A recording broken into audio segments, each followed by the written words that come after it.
अस्सलाम वालेकुम। आज जो स्टोरी हमने डिस्कस करनी है वो है Shah story real time by Amid Chaudhary. इसमें जो मेन कैरेक्टर हैं वो हैं मिस्टर मित्रा, जो एक बहुत ही सेल्फिश, मगरूर और बोर कर देने वाला इंसान है। और दूसरा मेन कैरेक्टर है मिसेस मित्रा, मित्रा साहब की बीवी। और तीसरा मेन कैरेक्टर है अंजलि, अंजलि का भी इस कहानी में किरदार है। और जो चौथा करेक्टर है वो मिस्टर तालुकदार, जो अंजलि का फादर है।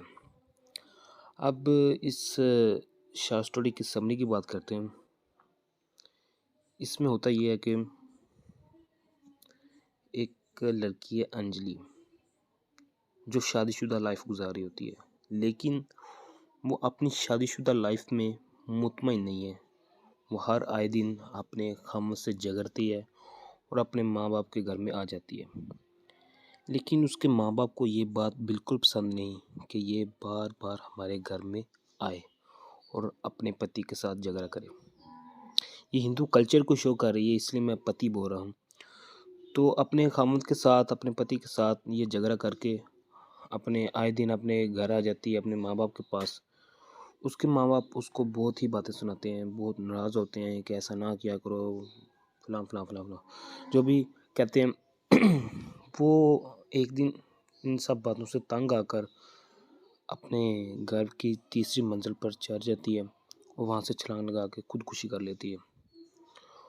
उसका इंतकाल हो जाता है, उसका इंतकाल हो जाता है। तो फिर मिस्टर मित्रा और मिसेस मित्रा को कहीं से पता चल जाता है कि वो अंजलि मर गई है। जो अंजलि होती है वो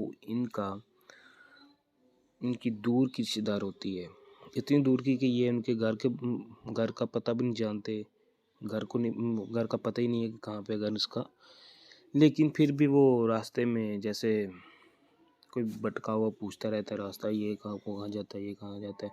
इस तरह पूछ खींच के वो पहुँच जाते हैं उनके घर आखिरकार। ठीक है, तो वो पहुँच जाते हैं, लेकिन जो मिसेस मित्रा है वो नहीं जाना चाहती थी। अपने पति के बार बार सराह करने की वजह से वो साथ चल पड़ती है। और ये मिसेस मित्रा की दूर की रिश्तेदार थी अंजलि, तो वहाँ पे गए थे। इतने क्लोज रिलेशनशिप इनके साथ नहीं था। अगर होता तो ज़रूर इनके एड्रेस का भी पता होता, कॉमन सेंस की बात है। तो उसको बिल्कुल नहीं पता था कि ये कहाँ रहते हैं, इनका घर कहाँ है। तो ये सारा उन्होंने अपने ड्राइवर के साथ सफ़र करते रहे और पूछते रहे रास्ते में आते जाते सब लोगों को। तो फिर पता चल गया उनको।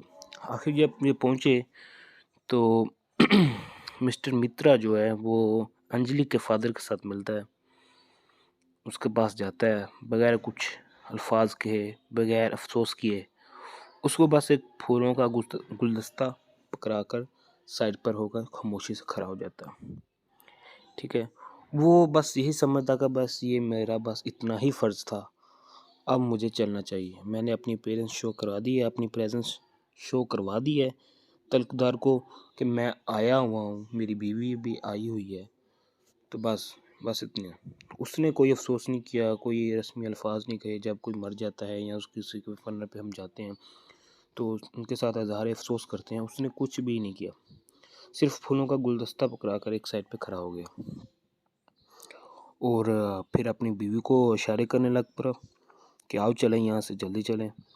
वो आखिरी रस्मात कर रहे होते हैं अंजलि की, लेकिन वो उसको सब रस्मात को फजूल समझता है कि ये बोरिंग है, ये फजूल। हालांकि वो खुद बोरिंग होता है इंसान।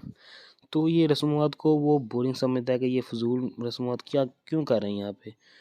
वो एक पल भी वहाँ पे खड़ा नहीं होना चाहता था। पूरा फिर अपनी बीवी को कहता है चलो यहाँ से चलें, लेकिन उसकी बीवी कहते हैं यहाँ पे खाना पका हुआ है, खाना खा के जाते हैं। उसने बोला नहीं नहीं बिल्कुल नहीं खाना, निकलते हैं घर की तरफ।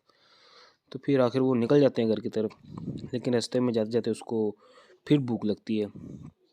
फिर वो महसूस करता है कि हाँ मेरे पेट में कुछ जाना चाहिए, इसके अंदर इसको ज़रूरत है कुछ खाने की। तो फिर वो अपने ड्राइवर को बोलता है कि जाओ यहाँ से किसी ढाबे से मेरे लिए कोई पिज़्ज़ा वगैरह, सैंडविच वगैरह लेके आओ, या कोई चाय बिस्किट लेके आओ। इस तरह की कोई चीज़ लेके आओ ताकि मैं थोड़ा सा अपने पेट में कुछ डालूँ, मेरी भूख मिटे। फिर इसके बाद वो खाता है, चाय शाय पीता है। फिर जब वो अपने घर पहुंचते हैं वहाँ पे फिर खाना पका कर लुत्फ़अंदोज़ होते हैं। तो ये थी कहानी। इसकी शॉर्ट सी समरी जो मैंने आपके साथ शेयर की है, इसमें सारी कहानी शॉर्ट स्टोरी क्लियर हो गई होगी आपको। अब इसमें जो थीम है वो हम डिस्कस कर लें। जो इसका पहला थीम है वो है डिसकंटेंटमेंट, मसलन कि नाखुशी, नाराज़गी का इज़हार करना, इतना खुश ना होना किसी बात से भी। ठीक है, वो जाने के लिए देखा ना, वो राज़ी नहीं थी, मिसेस मित्रा राज़ी नहीं थी। ठीक है, और जब वो पहुंच जाते हैं तो फिर मिस्टर मित्रा जो होता है उसका मूड ख़राब हो जाता है। वो वहाँ 1 मिनट रुकने के लिए भी राज़ी नहीं, वो जल्दी से जल्दी यहाँ से जाने की कर रहा है। ठीक है, तो फिर दूसरा थीम है इसमें अपीयरेंस, कि बस वो अपनी अपीयरेंस, अपनी प्रेजेंस शो करवाना चाह रहा था ताल्लुकदार को मैं बस इसको अपनी प्रेजेंस शो करवा दूँ और फिर यहाँ से निकलता बनूँ। ठीक है ना, फिर वहाँ यहाँ से निकल जाऊँ, इनको बस ये पता चल जाए कि मैं आया हुआ हूँ। देखा ना, जैसे वो गुलदस्ता करा कर कोई रस्मी अल्फाज भी नहीं बोलता और साइड पे खामोश होकर खड़ा हो जाता है और अपनी बीवी का इंतज़ार करने लगता है कि मैं यहाँ से निकल जाऊँ। तो ये पेरेंट्स अपनी शो करवाने के लिए सिर्फ आया हुआ था। तो जो तीसरा थीम है इसका वो है सेल्फिशनेस। ठीक है, सेल्फिशनेस से इतना ये खुद गर्ज आदमी था कि इसने अंजलि के जो आखिरी रस्मों हैं उनको भी देखना गवारा नहीं किया। उसको देखने के लिए भी, रस्मों अदा करने के लिए भी उसके पास इसने टाइम नहीं निकाला। हालांकि फारिग इंसान था लेकिन फिर भी इतना सेल्फिश है, इतना खुद गर्ज है कि वहाँ पर कुछ देर के लिए रुका नहीं और ना ही कोई हमदर्दी जताई है। इसके अंजलि के जो वालिद पिताजी हैं उनके साथ कोई उसके साथ हमदर्दी नहीं, कोई ज़्यादा अफसोस नहीं किया। तो ऐसी खुदगर्जी इसने शो की है, सेल्फिशनेस शो की है, तो ये भी इसका एक थीम बनता है। तो ये थी complete story, short story real time. उम्मीद करता हूँ कि आपको अच्छी तरीके से समझ आ गई होगी।